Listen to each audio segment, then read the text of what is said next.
வாங்க, இன்னைக்கு நாம ஒரு சூப்பரான விஷயத்த பத்தி பார்க்க போறோம். நெப்போலியன் ஹில்லோட புகழ்பெற்ற புத்தகம் திங்க் அண்ட் க்ரோ ரிச். இதுல சொல்லப்பட்டிருக்கிற செல்வத்துக்கான ஃபார்முலாவை நாம அலசி ஆராய போறோம். இந்த சக்தி வாய்ந்த கொள்கைகள் உங்க வாழ்க்கையை எப்படி மாத்த போகுதுன்னு பார்க்கலாம் வாங்க. இந்த புத்தகத்தோட தத்துவமே ஒரு எளிமையான ஆனா ரொம்ப ஆழமான கேள்வியிலிருந்து தான் தொடங்குது. யோசிச்சு பாருங்க, ஒரே ஒரு எண்ணம், ஜஸ்ட் ஒரு ஐடியா, அது உங்களை பணக்காரராக்க முடியுமா?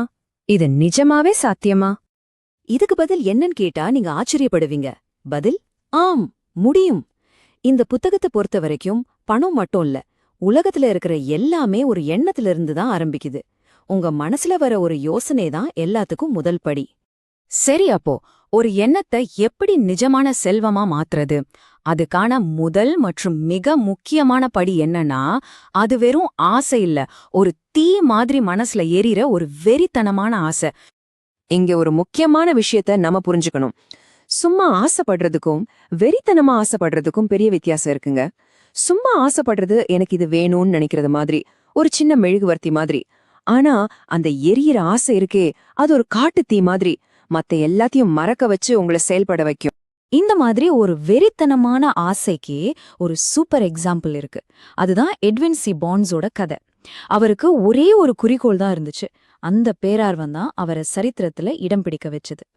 பான்ஸோட கனவு என்ன தெரியுமா? சும்மா ஒரு வேலை வாங்குறது இல்ல.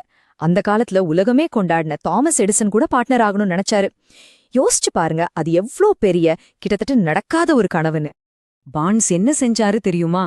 தனக்கு பின்னாடி போறதுக்கு எந்த வழியுமே இல்லாம பண்ணிட்டாரு. தோல்விங்கிற வார்த்தைக்கு இடமே இல்ல. இந்த ஒரு மனநிலைதான் அவரோட ஆசைய ஒரு அசைக்க முடியாத உறுதியா மாத்துச்சு.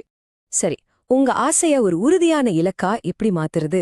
அதுக்கு ஒரு 6 ஸ்டெப் ஃபார்முலா இருக்கு. இது கனவை நிஜமாக்குறதுக்கான ஒரு ப்ளூ பிரிண்ட் மாதிரி. இதை சரியா ஃபாலோ பண்ணா போதும். இப்போ இலக்கு செட் பண்ணிட்டோம், அது காரை ஸ்டார்ட் பண்ண மாதிரி. ஆனா வண்டி ஓடணும்னா பெட்ரோல் வேணும் இல்லையா? அந்த மாதிரி இந்த பயணத்தை தொடர நமக்கு 2 முக்கியமான எரிபொருள் தேவை. ஒன்னு அசைக்க முடியாத நம்பிக்கை, இன்னொன்னு விடாமுயற்சி. முதல்ல நம்பிக்கை. நம்பிக்கைங்கிறது உங்க எண்ணங்களுக்கு உயிர் கொடுக்கற ஒரு மேஜிக் மாதிரி, ஒரு கெமிக்கல் மாதிரி. நம்பிக்கை இல்லாம போச்சுன்னா சந்தேகம்னு ஒரு விஷயம் மெதுவா உங்க கனவை கொன்னுடும். 2வது விடாமுயற்சி. இதுக்கு ஆர்யுதார்பியோட கதையை விட ஒரு பெஸ்ட் எக்ஸாம்பிள் சொல்லவே முடியாது. அவர் வாழ்க்கையில கத்துக்கிட்ட பாடம் ரொம்பவே விலை மதிப்பில்லாதது. அவங்களும் அவங்க மாமாவும் சேர்ந்து ஒரு பெரிய தங்க சுரங்கத்தை கண்டுபிடிச்சிட்டாங்க. எல்லா கடனையும் அடைச்சிட்டு கோடீஸ்வரனாக போற நேரத்துல திடீர்னு அந்த தங்கத்தோட தடம் மொத்தமா மறைஞ்சு போச்சு. அவங்க கனவு நொறுங்கி போன மாதிரி ஒரு நிலைமை. எவ்வளவு முயற்சி பண்ணி பார்த்தாங்க, பலன் இல்ல. கடைசியில மனசு உடைஞ்சு போய் அவங்க கனவை மட்டும் இல்ல, அந்த மிஷன்களையும் சேர்த்து ஒரு பழைய இரும்பு வியாபாரி கிட்ட ரொம்ப கம்மி விலைக்கு வித்துட்டாங்க. ஆனா கதை இங்கே முடியல. அந்த பழைய இரும்பு வியாபாரி சும்மா இல்லாம ஒரு இன்ஜினியரை கூப்பிட்டு செக் பண்ண சொல்லிருக்காரு. அந்த இன்ஜினியர் சொன்ன விஷயம் இருக்கே, அது பயங்கரமான அதிர்ச்சி. டார்பி சகோதரர்கள் அந்த தங்க புதையல்ல இருந்து வெறும் 3 அடி தூரத்துல அவங்க முயற்சியை கைவிட்டிருக்காங்க. Just 3 feet. அந்த ஒரு தோல்வி டார்பிக்கே வாழ்க்கையோட மிகப்பெரிய பாடத்தை கத்து கொடுத்துச்சு. இனிமே யார் முடியாதுன்னு சொன்னாலும், யார் இல்லேன்னு சொன்னாலும் முயற்சிய கைவிடவே கூடாதுன்னு முடிவு பண்ணாரு. அந்த ஒரு பாடத்தை வச்சுக்கிட்டு பின்னாடி இன்சூரன்ஸ் துறையில ரொம்ப பெரிய செல்வந்தரானாரு. பாத்தீங்களா, ஒரு தற்காலிக தோல்வி எப்படி ஒரு பெரிய வெற்றிக்கான பாடமா மாறுது? சரி, இப்போ நம்ம கிட்ட வெறித்தனமான ஆசையும் இருக்கு, விடாமுயற்சியும் இருக்கு. இது மட்டும் போதுமா? இல்ல. இது 2யும் சரியான பாதையில கொண்டு போகணும். அதுக்குதான் நமக்கு தேவைப்படுது ஒரு தெளிவான பிளான், ஒரு ப்ளூ பிரிண்ட். நல்லா புரிஞ்சுக்கோங்க, தற்காலிகமா தோத்து போறது நிரந்தர தோல்வி கிடையாது. அதுக்கு அர்த்தம் உங்க பிளான் சரியா இல்லைன்னு தான். அப்போ என்ன பண்ணணும்? பிளான மாத்தணும். விடாமுயற்சியோட புது புது திட்டங்களை உருவாக்கணும். உங்க திட்டத்துல நீங்க தனியா போராட வேண்டிய அவசியமே இல்ல. நெப்போலியன் ஹில் இதுக்கு ஒரு சூப்பரான பேர் வச்சிருக்காரு, மாஸ்டர் மைண்ட். அதாவது உங்கள மாதிரி ஒரே குறிக்கோளோட இருக்கிற திறமையான ஆளுங்களோட ஒரு டீம் உருவாக்குறது. 2 மூளை ஒன்னா சேரும்போது ஒரு புது, இன்னும் சக்தி வாய்ந்த மூளை உருவாகுற மாதிரி தான் இது. ஒரு பிளான போட்டதுக்கு அப்புறம் அதுல உறுதியா நிக்கணும். நீங்க எடுக்கிற முடிவுல ஒரு தெளிவு இருக்கணும். நீங்களே தடுமாறுனா மத்தவங்க எப்படி உங்க மேல நம்பிக்கை வைப்பாங்க? சுக்கான் இல்லாத கப்பல் மாதிரி ஆயிடும். ஓகே, இப்போ உங்ககிட்ட சூப்பரான பிளான் இருக்கு.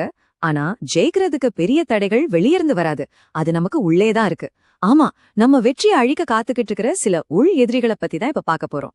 நம்ம மனசுக்குள்ள இருக்கிற 6 முக்கியமான பயங்கள் இருக்கு. வறுமை வந்துருமோங்கிற பயம், மத்தவங்க என்ன சொல்வாங்கன்னு விமர்சன பயம், உடம்புக்கு ஏதாவது ஆயிடுதுன்னு ஒரு பயம். இப்படி இந்த 6 பயங்களும் நம்மளோட எதிரிங்க. இதுங்க நம்ம நம்பிக்கைய அரிச்சு நம்மள ஒரு அடிக்கூட முன்னாடி போக விடாம தடுத்துடும். இத ஜெயிக்காம வெற்றி சாத்தியமே இல்ல. இறுதியா இந்த புத்தகம் ரொம்ப சக்தி வாய்ந்த ஒரு விஷயத்த நமக்கு ஞாபகப்படுத்துது. நானே ஏன் விதியின் எஜமான், நானே ஏன் ஆன்மாவின் தலைவன். இது சும்மா ஒரு கவிதை வரி இல்ல, இதுதான் வாழ்க்கையோட மிகப்பெரிய உண்மை. எப்படி நம்ம விதிய நாமளே நிர்ணயிக்க முடியும்? ரொம்ப சிம்பிள். ஏன்னா இந்த உலகத்திலேயே நம்மளால முழுசா கண்ட்ரோல் பண்ண முடியற ஒரே ஒரு விஷயம் நம்ம எண்ணங்கள் மட்டும்தான். உங்க மனசை இயக்குற சக்தி உங்ககிட்ட மட்டும்தான் இருக்கு. இதுதான் இந்த புத்தகத்தோட ஆணி வேறான கருத்து. சோ கடைசியா கேள்வி இதுதான். வாழ்க்கை நீங்க என்ன கேட்டாலும் கொடுக்க தயாரா இருக்கு. நீங்க வாழ்க்கை கிட்ட என்ன கூலி கேட்க போறீங்க? உங்களுக்கான விலை என்ன? இந்த ஒரு கேள்விக்கான பதில்தான் உங்க எதிர்காலத்தையே தீர்மானிக்க போகுது.